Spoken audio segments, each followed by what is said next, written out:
The red scarf. I was never the type to believe in curses or ghosts, but after what happened last Valentine's night, I don't sleep without checking the windows.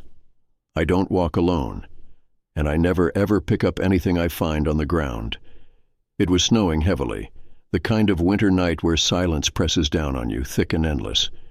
I had just left my friend's cabin after a small Valentine's gathering. The others were staying overnight, but I had work in the morning and didn't want to crash on a couch.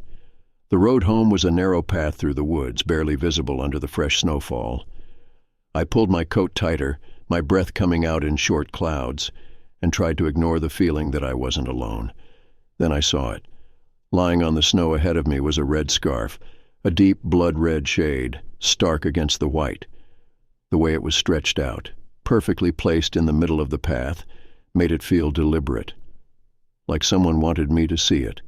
I should have walked past it, I should have ignored it, but something about that color, that rich, hypnotic red, made me stop.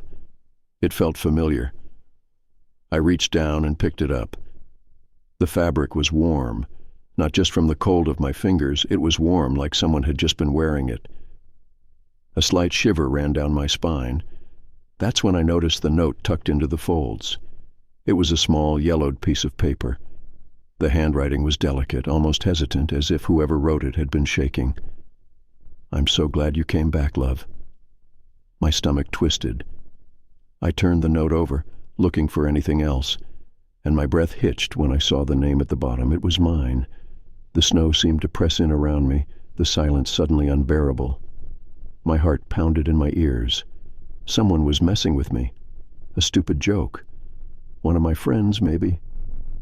But as I glanced around, the woods were still, empty, just dark silhouettes of trees stretching in every direction. I swallowed hard and shoved the scarf into my coat pocket. My hands felt numb, but not from the cold. I just needed to get home. The walk felt longer than usual.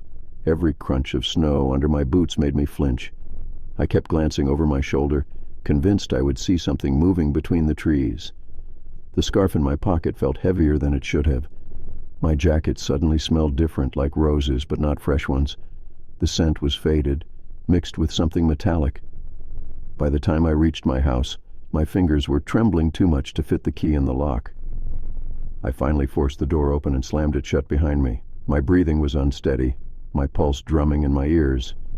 I pulled the scarf from my pocket and threw it onto the kitchen table, staring at it like it might move on its own. It looked normal, just fabric, but I could still feel its warmth. I told myself I was being ridiculous. I was tired, my mind playing tricks on me. It was just a scarf, just a stupid scarf someone left behind. Maybe someone with my name, coincidence, that's all. But then I saw the footprints leading from my front door, tracking across the floor. Wet prints, bare feet. And they weren't mine. My breath caught in my throat. The steps led straight to the table, right to where I had placed the scarf.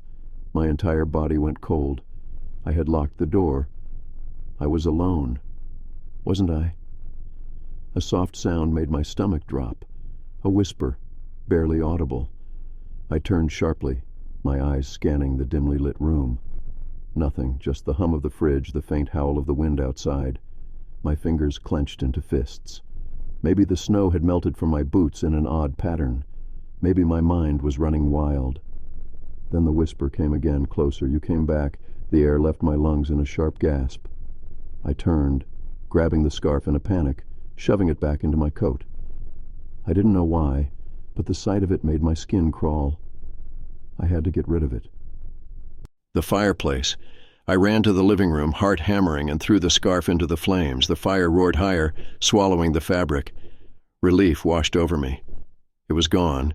It was just a stupid scarf. And now it was... The lights flickered. The flames in the fireplace guttered, then flared. My relief shattered as a thick scent filled the room. Roses. Overpowering, suffocating. And then the whisper came again, right behind me. "That won't work, love." A scream ripped from my throat as I spun around, my back hitting the mantel. But there was nothing, no one, just the cold air pressing against my skin. My chest heaved, my pulse erratic. Then I saw it. The scarf, hanging neatly on the coat rack by the door, untouched. As if it had never been burned, I bolted. I didn't think, I just ran. Out the door, into the snow, breath coming in ragged gasps. My car. I needed my car. My hands fumbled with the keys, my vision blurring. I yanked open the door and threw myself inside, locking it behind me. The engine roared to life. The headlights cut through the snowfall, illuminating the empty road. My hands were slick with sweat as I gripped the wheel. I didn't know where I was going, anywhere but here. Then, in the glow of the headlights, I saw a figure standing in the middle of the road. She wore a red scarf. Her face was shadowed, obscured by the heavy snowfall, but I could feel her eyes on me, watching, waiting. The car engine stuttered. The radio crackled to life, static filling the cabin.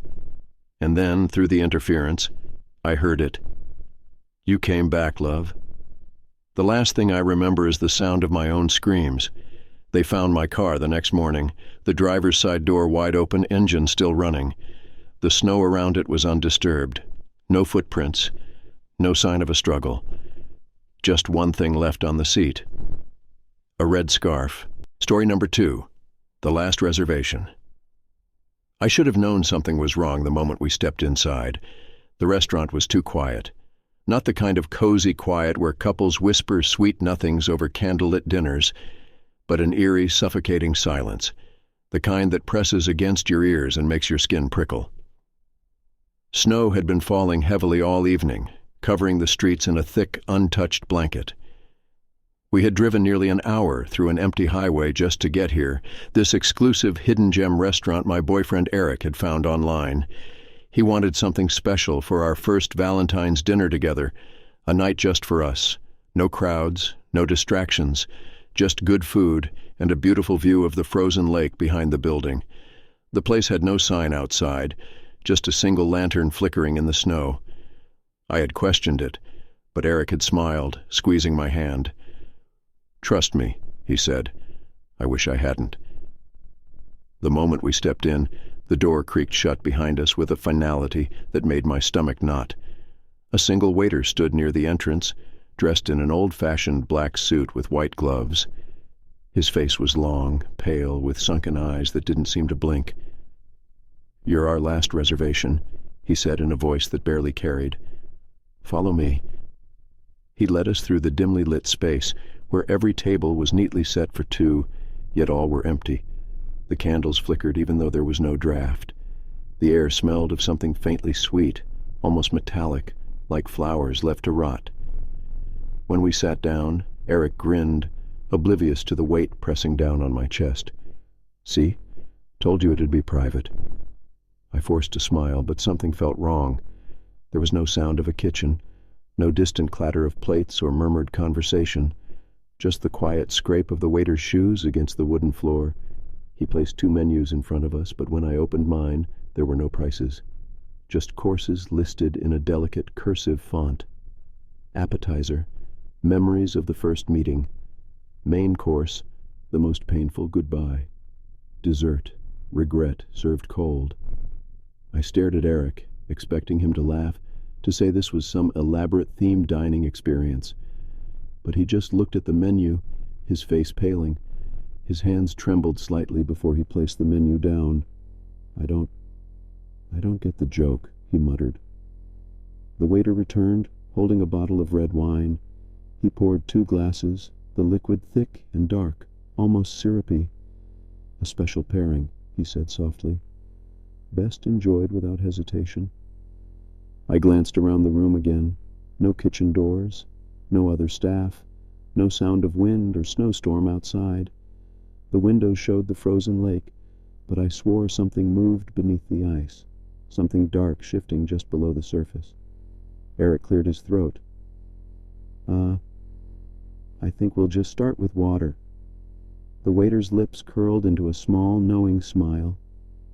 "No one ever finishes the wine anyway." His words sent a chill through me, but before I could respond, the first course arrived. 2 small plates. Mine had a dish that looked eerily like the pasta I had on my first date with Eric. Same sauce, same plate design, same garnish of basil shaped like a heart. Eric's hands clenched the table. This is my mom's recipe," he whispered. exactly how she made it. Neither of us had told the restaurant what we liked. This wasn't some coincidence. I picked up my fork hesitantly, but before I could take a bite, a whisper filled the air. Not a voice, not words, just a breath, right against my ear. My stomach twisted violently. I put the fork down. Eric hadn't touched his plate either. The waiter simply stood by, watching, waiting. "We're leaving," I said abruptly, pushing my chair back. The legs scraped against the floor, the sound too sharp, too loud. The waiter didn't move. "But you haven't had your main course." I grabbed my coat. "We're not staying." Eric was already on his feet, fumbling with his jacket, his face tense with unease. As we turned toward the exit, the lights flickered. The wall seemed closer than before, the candle flame stretching unnaturally high. Then the waiter said something that made my blood run cold. "The road home is closed now." I froze. My throat tightened. "What?" He gestured to the window. The snowstorm outside had worsened, the wind howling, visibility nearly zero. But beyond the frost-covered glass, I saw something that shouldn't have been there. A crowd of people, standing in the snow, still, silent, staring at us. Their faces were blurred, featureless shadows beneath the dim streetlight. But their presence made my entire body scream to run.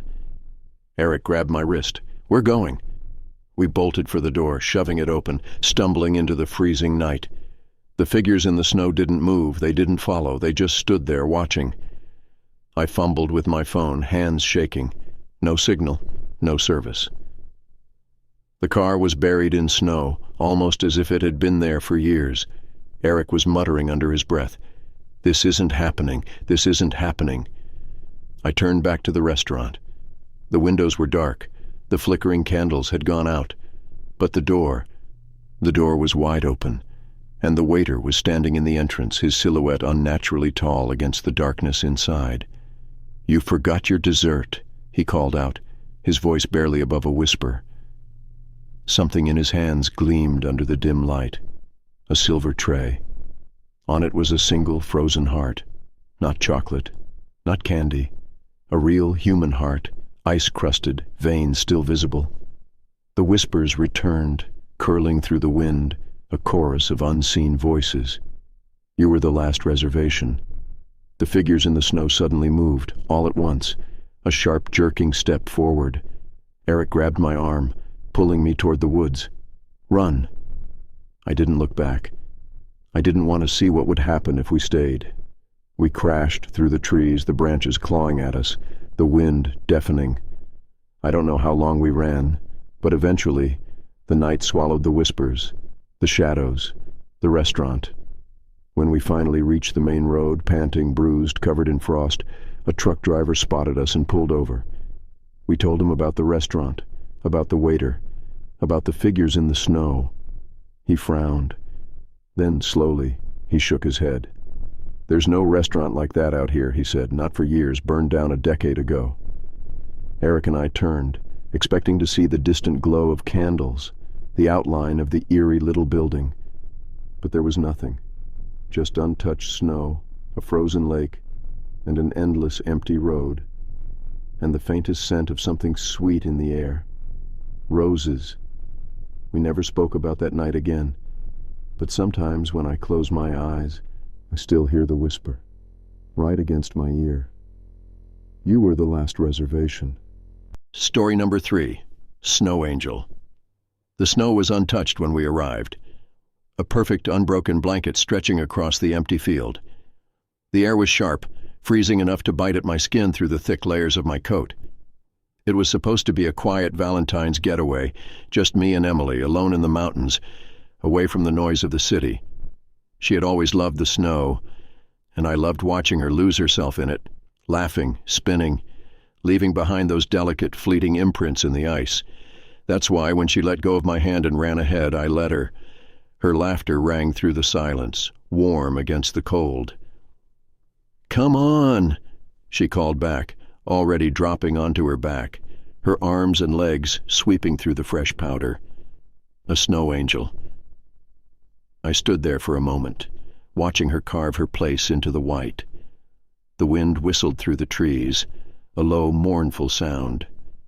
My breath clouded in front of me. Something about the moment felt too still, too heavy. I turned away for only a second, just to zip up my coat, just to shake off the creeping chill that had settled in my bones. When I looked back, Emily was gone. The snow angel remained. But something was wrong. The imprint she left behind wasn't right. It was stretched, distorted. The arms weren't arms anymore. They bent at strange angles, too long, the fingers digging deep grooves into the snow. The legs were wrong, too. Instead of the soft, round shape left by her boots, the marks twisted outward, jagged like claws.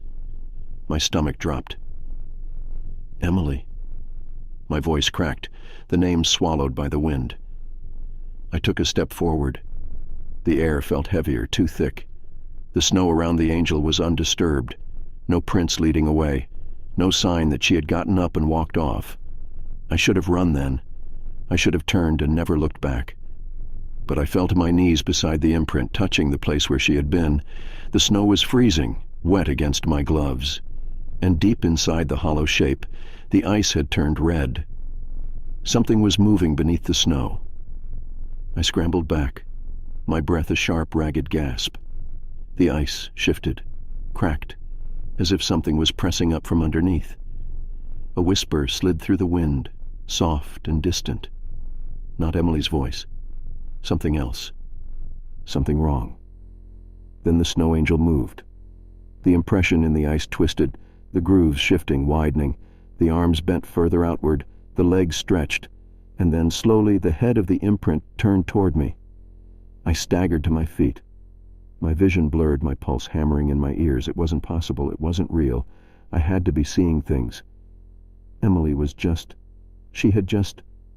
A hand shot up from the ice. Fingers, long and blackened with frostbite, clawed at the air. Another hand followed, pulling, dragging something up from the ground. A figure was rising from the imprint, its body shifting unnaturally, bones cracking like frozen branches.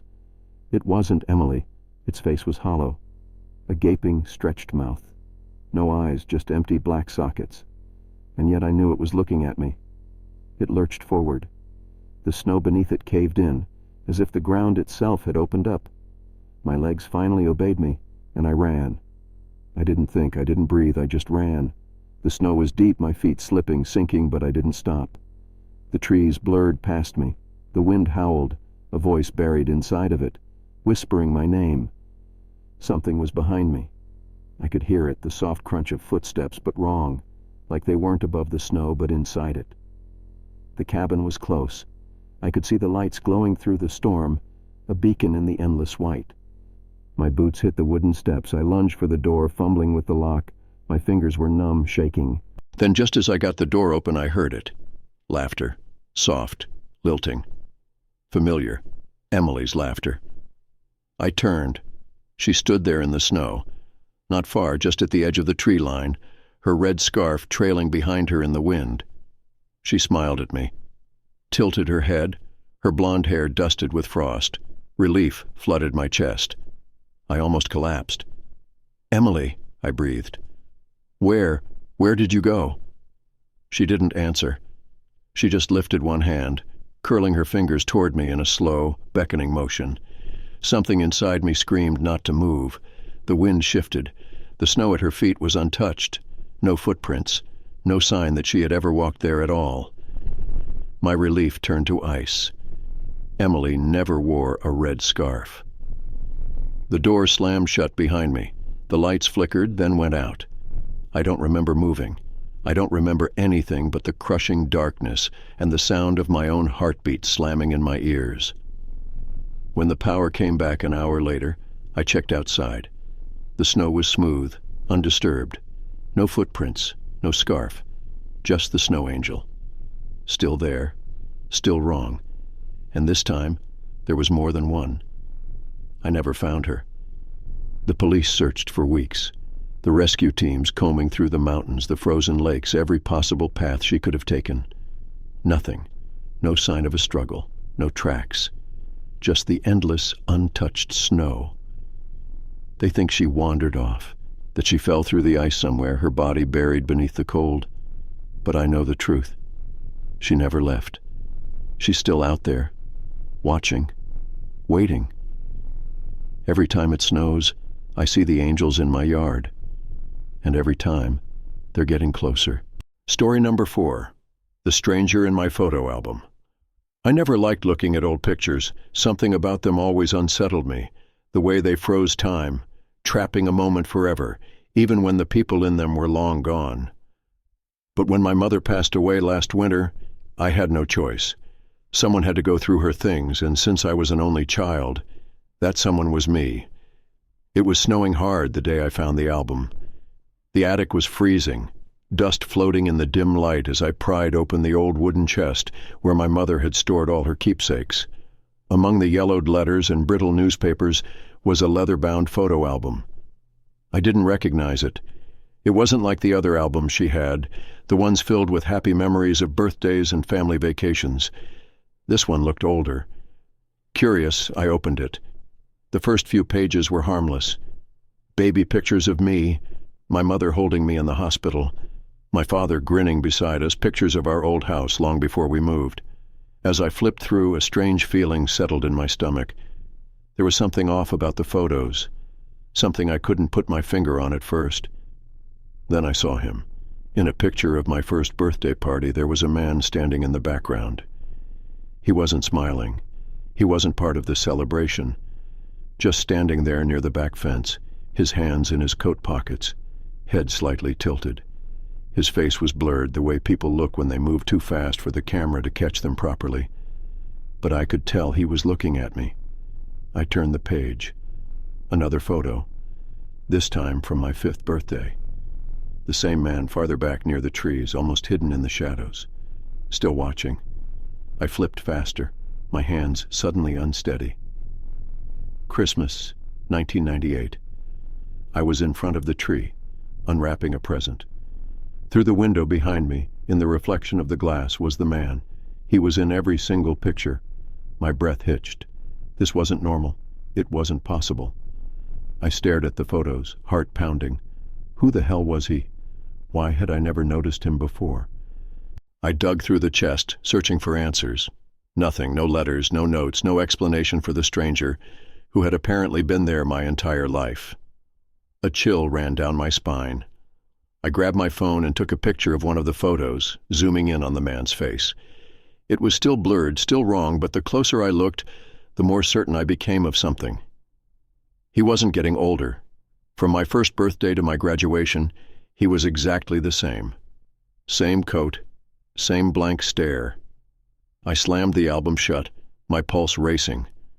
My body felt ice cold, like the temperature in the attic had dropped 10 degrees. I needed air. I needed to get out of there. But as I turned to leave, something stopped me. A whisper. Software close. My breath fogged in the freezing air. I turned slowly, my stomach twisting. The album had fallen open again. A new page. A photo I had never seen before. It was of me, not as a child. Now sitting on the attic floor, holding the album, and behind me. The floorboards creaked. I ran. I didn't stop to look back. I barely managed to grab my coat before throwing myself out into the snow, my boots crunching against the ice. My chest was tight, my breath coming in short gasps. The world outside felt too quiet. The sky was dark, the streetlights casting long, skeletal shadows over the driveway. I fumbled for my car keys, my hand shaking too hard to get the door unlocked. My pulse was deafening in my ears. I kept glancing back at the house, expecting to see something move in the attic window. Nothing, just the empty glass. Then my phone buzzed. I jumped so hard I nearly dropped it. The screen lit up an unknown number. I hesitated, then answered with a shaky breath. Hello? Silence. Then a whisper, faint, almost familiar. You finally see me. The call cut off. The air left my lungs in a sharp exhale. My hands were trembling so badly I could barely hold the phone. I forced myself to look up at the house one last time, and that's when I saw him, standing just beyond the streetlight, barely visible in the swirling snow. The same coat, The same tilted head, not a photograph this time, not a reflection.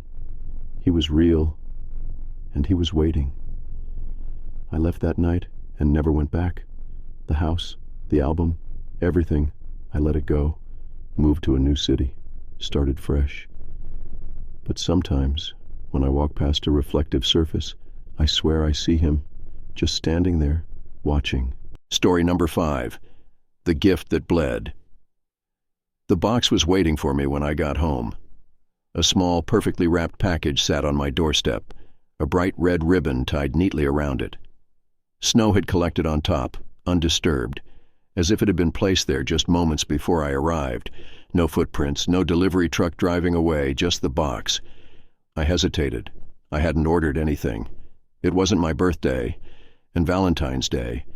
Well, I had no one to expect a gift from. My last relationship ended months ago, and I hadn't spoken to anyone in weeks. I picked it up slowly, the cold seeping through my gloves. There was no note, no tag, just a box, perfectly square, heavier than it looked. Something about it felt wrong. Inside, my house was quiet except for the hum of the radiator struggling against the winter chill. I sat at the kitchen table staring at the package, my stomach twisting. I should have ignored it, thrown it away. But something about it pulled at me like a whisper in the back of my mind telling me to open it. So I did. The ribbon slid off too easily, the paper peeling away in a single smooth motion. The box beneath was plain, old, the edges slightly worn. I lifted the lid.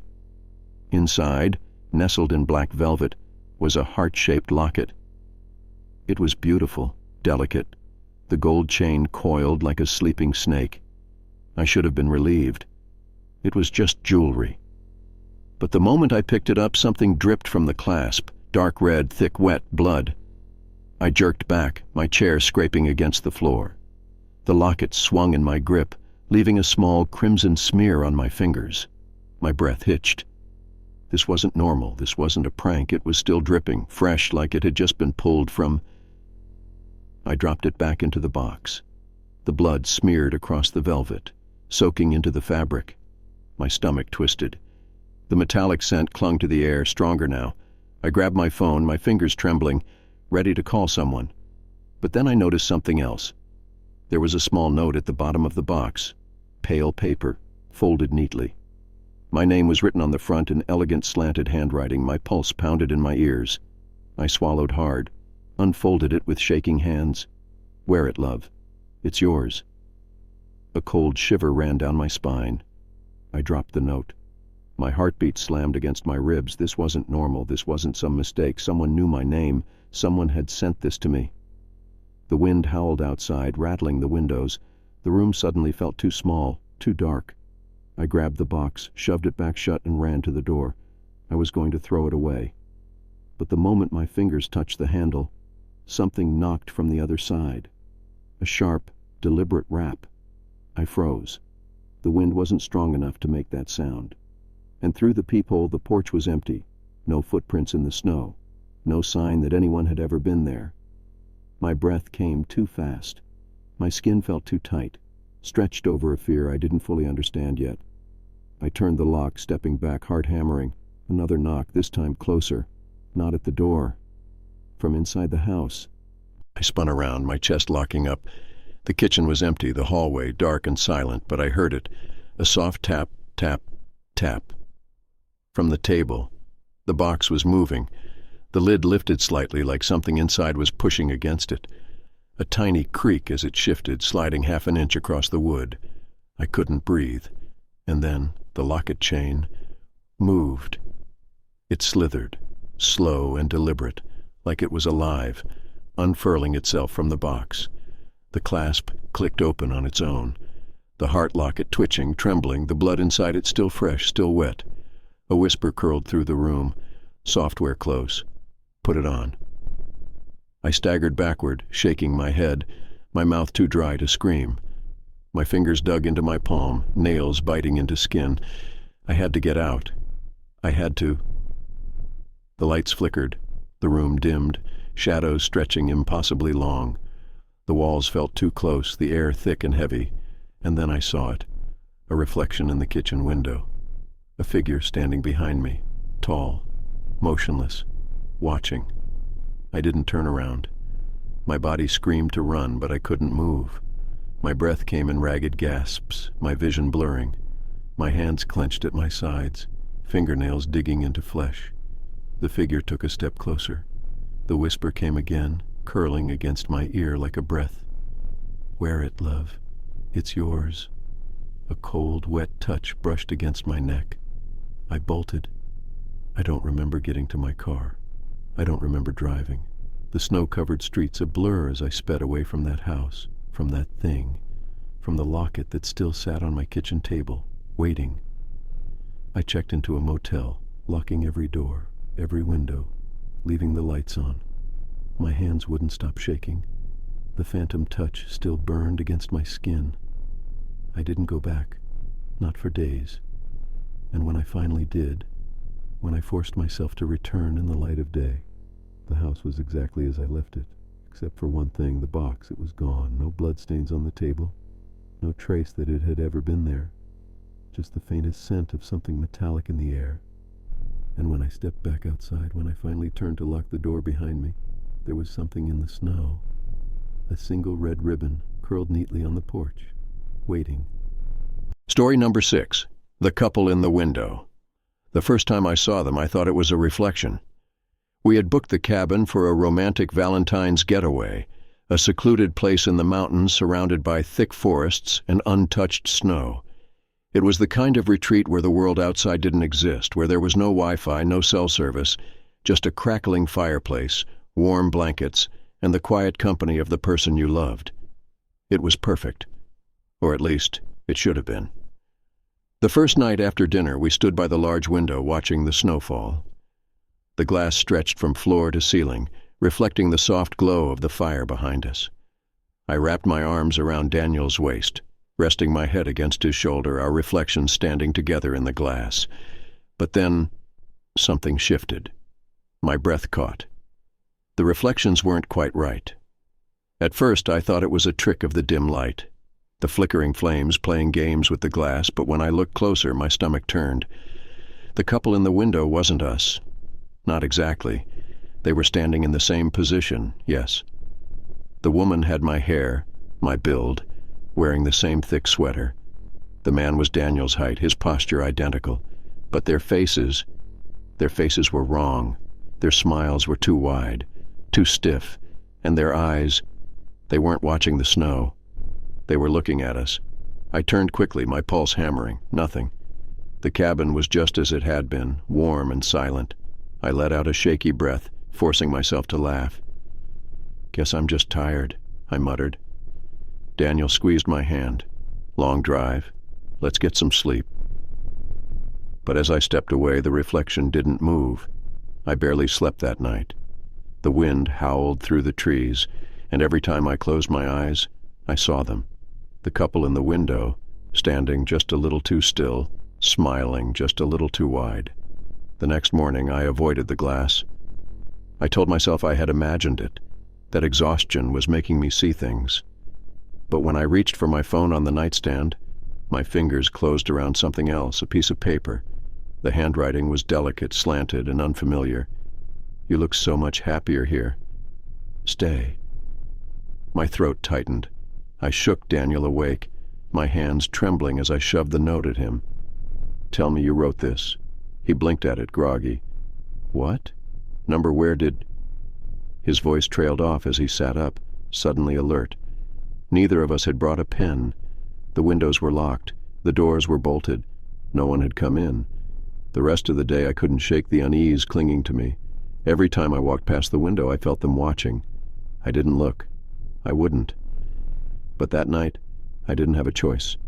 I woke up cold, my body aching with an unnatural chill. The fire had burned low, casting weak, dying embers across the wooden walls. Daniel was still asleep beside me, his breathing slow, steady. And then, from the darkness, a soft knock. I froze. It wasn't at the door. It was behind me, at the window. My breath hitched. Slowly, against every instinct screaming at me to stay still, I turned my head. They were standing right there, The glass separated us, but it felt like nothing at all. The couple in the window, our reflections but not, were pressed against it, their hands resting on the surface, their heads tilted just slightly too far. Their eyes were empty, black, endless voids. Their mouths stretched into something that might have been a smile but felt more like a wound. I couldn't breathe. Then, in perfect unison, their mouths moved. No sound came, but I understood the words. "Let us in." I scrambled out of bed, grabbing Daniel's arm, shaking him violently. "Wake up!" My voice came out strangled, barely a whisper. "Daniel, please." He groaned, sitting up, rubbing his eyes. "What? What's—" I pointed at the window, my chest heaving, but they were gone. Only our normal reflection stared back, bathed in the dim glow of the dying fire. Daniel sighed, rubbing a hand down his face. "Babe, you're freaking me out." I swallowed hard, my throat raw. "I saw them. There's nothing there." I shook my head violently, my heart slamming against my ribs. "No, you don't understand. They want us to—" A sound cut through my words, a slow, rhythmic creak, the rocking chair. It had been still all day, tucked into the corner of the cabin untouched, but now it rocked, slowly, steadily. Daniel turned pale. "Maybe it's the wind." "There's no wind inside." A beat of silence. The chair rocked again, the wood groaning like something unseen was sitting in it, watching, waiting. Then the fire blew out. Total darkness. I felt Daniel grab my wrist. His grip was ice cold. "We're leaving," he said, his voice shaking. We didn't bother packing. We grabbed our coats, our boots, practically sprinting out the door. The snow had buried our car up to the tires, but we didn't care. We dug, we shoved, we fought against the freezing night, until the engine roared to life. As the headlights cut through the darkness, I made one mistake. I looked back. The window was still there, a black rectangle against the dimly lit cabin, and in it, they stood, side by side, watching, smiling. But this time, something was different. They weren't reflections anymore, they were waving. As we sped down the mountain, leaving the cabin behind, a final thought chilled me to the bone. The note had said, "You look so much happier here." Not happy. Happier. Like they had seen us before, like they had been watching all along. Story number 7. The heartbeat beneath the ice. The ice cracked beneath his weight. It was just a hairline fracture, barely visible under the thin layer of snow. But I heard it. A soft, sharp snap, like a bone breaking beneath too much pressure. My breath hitched, my fingers tightening around my scarf. "Did you hear that?" I asked. Ryan grinned, spinning lazily on his skates, the cold air turning his breath into ghostly clouds. "Relax. This lake has been frozen solid for weeks. It's fine." I wasn't so sure. It was Valentine's Day, and we had driven up to the mountains for a quiet weekend away. The lake, untouched and surrounded by towering pines, looked like something out of a postcard, but something about it felt wrong. The silence was too deep, too heavy, pressing against my ears like cotton. I followed Ryan onto the ice, my skates unsteady, my heart beating just a little too fast. The lake felt empty, hollow. Ryan skated ahead, his laughter echoing through the cold. "Come on, slowpoke." I hesitated, my eyes locked on the ice beneath my feet. The surface was smooth, but something about it made my stomach twist. The snow had been cleared away in patches, revealing the frozen water underneath. And in the pale glow of the setting sun, I could almost swear I saw something moving beneath it. A shadow, not a fish, not a crack. Something deeper, something shifting. My mouth went dry. "Ryan," I called out, but my voice barely carried in the empty air. He didn't hear me.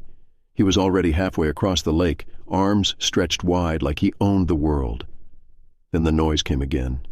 A deep, low thud, rhythmic, slow, like a heartbeat.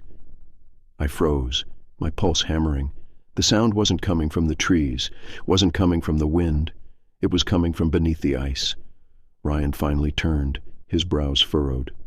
"What's wrong?" I didn't answer. I couldn't. My entire body locked up as the sound grew louder. A steady, unnatural pulse. Thud, thud, thud. I took a step back. The ice groaned beneath me, a long, tortured wail that sent a cold shiver down my spine. I glanced down and my breath caught in my throat. Something was looking back. A face, just beneath the surface. Pale, wide-eyed. A woman. Her mouth stretched open in a silent scream, her hands pressed against the ice like she was trying to claw her way out. I stumbled back, a scream choking in my throat. The ice beneath her face was clear, too clear, like a window into something that shouldn't be there. "Ryan," my voice cracked. "Get off the ice." Blood.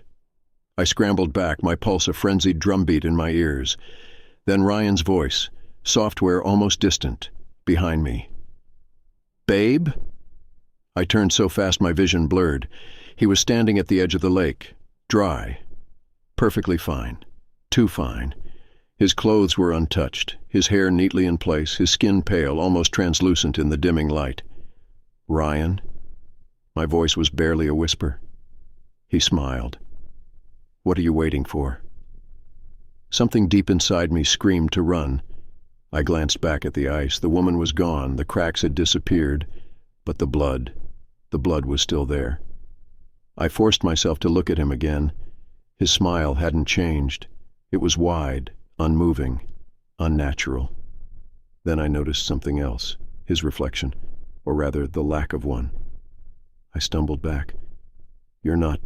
His head tilted. "Come on, love. It's getting cold." My chest tightened, my breath catching in my throat. This wasn't real. This wasn't possible. He took a step toward me. "Don't you love me?" My vision blurred. The heartbeat beneath the ice was deafening now. Thud, thud, thud. Something else moved beneath the surface, stretching, shifting, waiting. I ran. I don't remember getting back to the cabin. I don't remember locking the door, but I do remember the last thing I saw before I shut the blinds. Ryan, standing at the edge of the lake, smiling, waiting, and right beside him, her, the woman beneath the ice, watching, listening, waiting for the next crack to open. Story number 8, A Rose for the Dead. The first rose arrived on Valentine's Day, exactly 1 year after my fiancé died. I found it on my doorstep, dusted with fresh snow, the petals dark red against the white. No note. No footprints leading up to the house. Just the rose, perfectly placed as if it had been waiting for me. At first I thought it was a mistake. Maybe a delivery meant for someone else. Maybe a neighbor leaving an anonymous gesture of kindness. But when I picked it up, a deep chill spread through my fingers, colder than the winter air, as if the stem had been buried in ice. A strange scent clung to it, something beyond flowers, something metallic and faded. I brought it inside, setting it on the kitchen counter. My stomach twisted, because I knew that scent. It smelled like earth, like old, damp soil, like a grave. I barely slept that night. I kept telling myself it was nothing, that grief was making me imagine things. But when I woke up in the morning, the rose was gone, the counter was empty. In its place was a small pile of dirt. I swept it away, convincing myself I had thrown the rose out and simply forgotten. But the next year, on Valentine's Day, another one appeared. Same doorstep, same perfect placement, same chilling absence of footprints in the snow. This time, I didn't bring it inside. I left it out there, watching it from my window, waiting to see if someone would come back for it. The hours passed, the sun set, the wind picked up, howling through the trees. But the rose remained, untouched. At midnight, I finally caved. I stepped outside, shivering in the cold, and bent down to pick it up. The moment my fingers brushed the petals, something shifted in the air. The wind stopped, the night went silent, and then I heard it, a whisper, not from the wind, not from the trees, from the ground beneath me. I dropped the rose and ran inside, locking the door behind me. My pulse was erratic, my breath sharp and uneven. I didn't sleep at all that night. By morning, the rose was gone. For the next few months, nothing happened. I convinced myself it had been my imagination, a cruel trick of my own mind. But as February crept closer, an unease settled over me, deep in my bones. I waited, and on Valentine's Day, at exactly midnight, I heard a soft thud at my doorstep. I didn't open the door right away. I couldn't. My hands trembled as I reached for the knob, my breath coming in slow, shallow gasps. When I finally gathered the courage, I found not one but 2 roses lying in the snow, one fresh, one wilted. A deep, suffocating dread filled my chest. I stared at them, my fingers twitching at my sides. A part of me wanted to kick them away, to burn them, to pretend they weren't there. But I already knew what they meant. I wasn't supposed to be alone anymore. That night I dug through old boxes, searching for anything that could explain what was happening. I pulled out my fiancé's things, old photographs, love letters, memories frozen in time. I hadn't touched them in a year, the pain still too raw, too sharp. Then at the bottom of a dusty box, I found it. A pressed rose sealed inside an envelope, a note scrawled in his handwriting beneath it. For my love, even in death. My vision blurred. My fingers tightened around the paper. My fiancé had always given me roses, every Valentine's Day, without fail. It was his tradition. But he was gone. I whispered his name into the empty room, and the lights flickered. The air grew heavy, thick with something unseen. The temperature dropped. My breath fogged in front of me. Then, behind me, a whisper. My name. I spun around, my pulse hammering. The room was empty, but the scent of roses filled the air. I barely made it through the night. Every shadow in my house felt deeper, darker, filled with something watching. I locked my bedroom door, but the moment I turned off the light, I heard it again. A soft thud against the window. I knew what I would find before I even looked. A rose, pressed against the glass. The next morning I made a decision. I drove to the cemetery, gripping the steering wheel so tightly my knuckles ached. The roads were slick with ice, the trees bare, the entire world frozen in silence. I didn't stop at the gate. I didn't hesitate. I walked straight to his grave, and there, resting against the headstone, was a single rose. I felt the blood drain from my face. The wind picked up, whipping through the trees. My heartbeat roared in my ears. I knelt, running my fingers over the name carved in stone, my breath shaky. "Is it you?" My voice was barely above a whisper. Nothing, just the wind, the distant creak of bare branches. I reached out hesitantly, touching the rose. The ground beneath me shifted. A heartbeat, not mine, deep, slow. Thud, thud. I jerked back. My legs nearly gave out beneath me.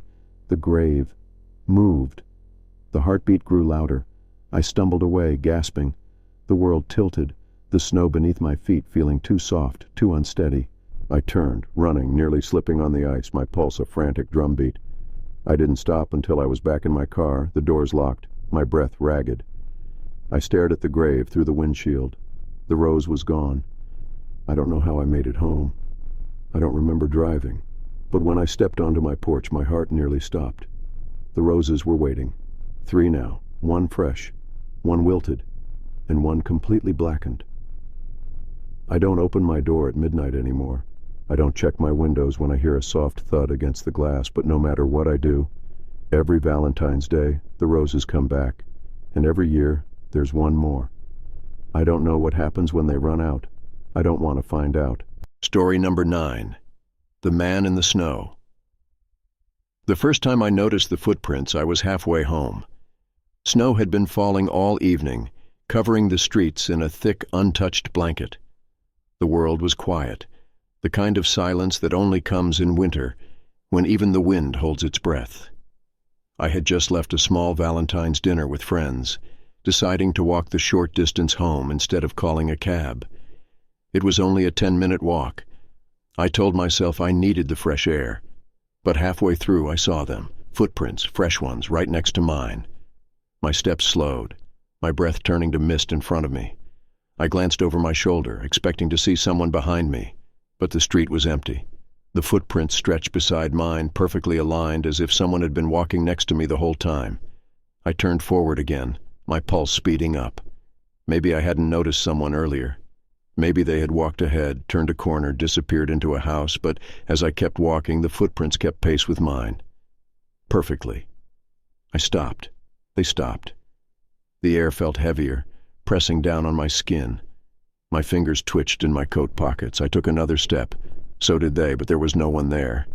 A deep chill crawled up my spine. My breath felt too loud, too sharp. The streetlights above buzzed softly, casting long, twisted shadows across the snow. The footprints beside me were crisp, freshly pressed into the powder, but mine were the only ones that had a beginning. I could see where I had started walking, where my steps first broke the smooth layer of white. The other set, no starting point, they just appeared. My heartbeat pounded in my ears. I swallowed hard, trying to shake the growing unease in my chest. This was ridiculous. There was an explanation. There had to be. But then, the footprints moved. Not mine. The other set. I hadn't taken a step. I was completely still. But they took one. Closer to me. I staggered back, my breath catching in my throat. The street stretched ahead, empty. The houses were dark, their windows lifeless. The only sound was the soft crunch of the snow beneath my own boots. And then, a whisper. Not words. Not a voice I could understand, just a sound, low, breathless, right behind me. I spun around, my chest tightening. Nothing. Just the snow-covered sidewalk, the empty road, the dim glow of streetlights flickering against the night. I forced myself to move, one step then another. The footprints followed. I didn't run. I told myself not to. Running meant acknowledging that something was wrong. Running meant panic. Running meant that whatever was out there might chase me. But I walked faster. The footprints kept up. The whisper came again. Closer. The road stretched longer than it should have, my house still too far in the distance. I knew this street. I had walked it countless times. But tonight, it felt different. Endless. Then ahead of me, under the next streetlight, a figure, standing perfectly still in the snow, not moving, not breathing, just waiting. My steps faltered. The air in my lungs turned to ice. The figure was tall, wrapped in a long dark coat. A hat sat low over its face, casting it in shadow. I couldn't see its features. I couldn't even see if it was facing me. But I felt it watching. The footprints beside mine stopped. My breath came in shallow gasps, my body locking in place. I wanted to turn around, go back.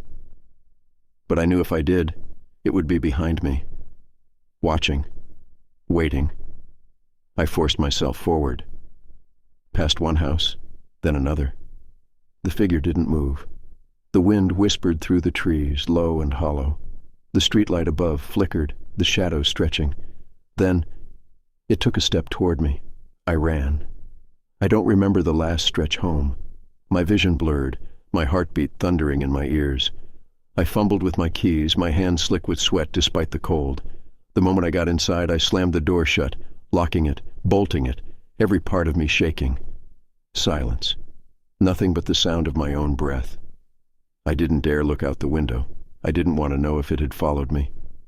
I made my way to the bedroom, my limbs heavy, exhaustion crashing over me like a wave. My mind told me I was safe now, that I had imagined it. Then I heard it. A soft thud from the front porch, like footsteps in the snow. I froze. Another thud, closer. My stomach twisted painfully. Then something slid under the door. A single piece of paper. My name was written on it. I forced myself to pick it up, my fingers numb. There were only 3 words. You walked with me. A knock sounded against the door. I never opened it. By morning, the snow had covered all footprints, all but one set, leading away from my door and into the woods. Story number 10, Love Notes from the Attic. The first note appeared the night we moved in. It was Valentine's Day, and James had surprised me by booking a secluded cabin for the weekend. A cozy 2-story wooden lodge nestled deep in the mountains, surrounded by endless snow. No neighbors, no traffic, just us, a fireplace, and the promise of a quiet, romantic escape. We arrived late, just as the sun dipped below the trees. Snow had piled high against the windows, the air outside sharp and freezing. Inside, the cabin smelled like old wood and something else, something faintly floral like dried roses. It had been sitting empty for months, untouched, waiting for someone to bring it back to life. James carried in the last of our bags while I explored, running my fingers along the wooden banister, admiring the antique furniture. It was beautiful in an old-fashioned way, high ceilings, faded wallpaper, thick velvet curtains that swallowed the windows whole. Then I found the attic door. It was at the end of the hallway, slightly ajar, a thin draft slipping through the crack. A single wooden staircase led upward, disappearing into the shadows. Something about it made my stomach twist. I reached out, hesitating for just a second, before pushing it open. The attic was small, cluttered with dust-covered furniture, forgotten trunks, and cobwebs stretching between the rafters. The air was heavier up there, thick with the scent of age, of things left behind. That's when I saw it. A small yellowed envelope sitting in the middle of the floor. It was old, the edges worn and crumbling, as if it had been waiting for years. My name was written on the front in elegant slanted handwriting. I swallowed hard. James. My voice wavered. Footsteps echoed up the stairs. A moment later, he appeared in the doorway, dusting snow off his coat. "What's up?" I held up the envelope. "Did you put this here?" His brow furrowed. "Number what is it?" I hesitated, then slid my finger under the seal, peeling it open. Inside was a single sheet of paper, the ink faded but legible. "You came back. I knew you would." My pulse stuttered. I looked up at James, my fingers tightening around the note. "This isn't funny." He took it from me, his expression darkening as he read. "Maybe the last owners left it behind." He shrugged, but there was an unease in his voice. "Let's go back downstairs. It's freezing up here." I didn't argue. That night, I barely slept. The fire crackled in the living room, casting long shadows across the ceiling. James had already drifted off beside me, his breaths deep and steady. But I lay awake, staring at the dark hallway, at the attic door that now sat closed. At some point, exhaustion won. My eyes slipped shut. Then, sometime in the dead of night, a whisper, software close. My name. I jolted upright, my heart hammering against my ribs. The room was dark, silent except for the wind howling outside. But something was different. A new note, lying on my nightstand. My fingers trembled as I picked it up. "I missed you. I never forgot." My breath caught. I shook James awake, shoving the note at him. His groggy confusion faded the second he saw it. He sat up, rubbing his face. "Okay, this is messed up. We need to leave," I whispered. He nodded. We packed in record time, shoving clothes into bags, grabbing our coats. But when James reached for the front door... It wouldn't open. The lock turned, the deadbolt slid, but the door wouldn't budge, as if something heavy pressed against the other side. A chill crawled up my spine. James swore under his breath, moving to the windows. The snow outside was higher than before, piled unnaturally against the glass, sealing us in. Then, from upstairs, a creak. Not the house settling, not the wind. Footsteps. James grabbed my wrist, his grip tight. "We're leaving. Now." We sprinted toward the back door, yanking at the handle. It wouldn't move. None of them would, and then... The attic door creaked open, slowly, deliberately. My breath turned to ice in my lungs. James and I stood frozen, staring up the dark staircase. A whisper drifted down. Software almost gentle. "Come back to me." The air thickened. My vision blurred. The walls felt closer, the shadows stretching. Then, a single red rose floated down the stairs, landing at my feet. I don't remember screaming, I don't remember how we got out, but somehow we did. By morning, the snow had cleared just enough for us to break through the door, stumbling into the freezing air, gasping for breath. We didn't look back. We drove straight home, the cabin shrinking in the rearview mirror. 2 days later, I found another note. Not at the cabin, not in my mailbox, but inside my home, on my nightstand. The ink was still fresh. "You can't leave me again." I burned it. It didn't matter. The next morning, another took its place. They haven't stopped since. And every Valentine's Day, a single red rose appears outside my door, waiting. If you made it this far, you're officially brave, or maybe just lucky. But tell me, have you ever experienced something chilling, something that made your blood run cold? Share your horror stories in the comments below. I'd love to read them, if I can sleep after. And if you enjoyed this, don't forget to like the video, subscribe to the channel, and hit that notification bell so you never miss a terrifying tale. Also, check out the videos appearing on your screen right now. You might just find your next nightmare. Until next time, stay safe, or at least try to.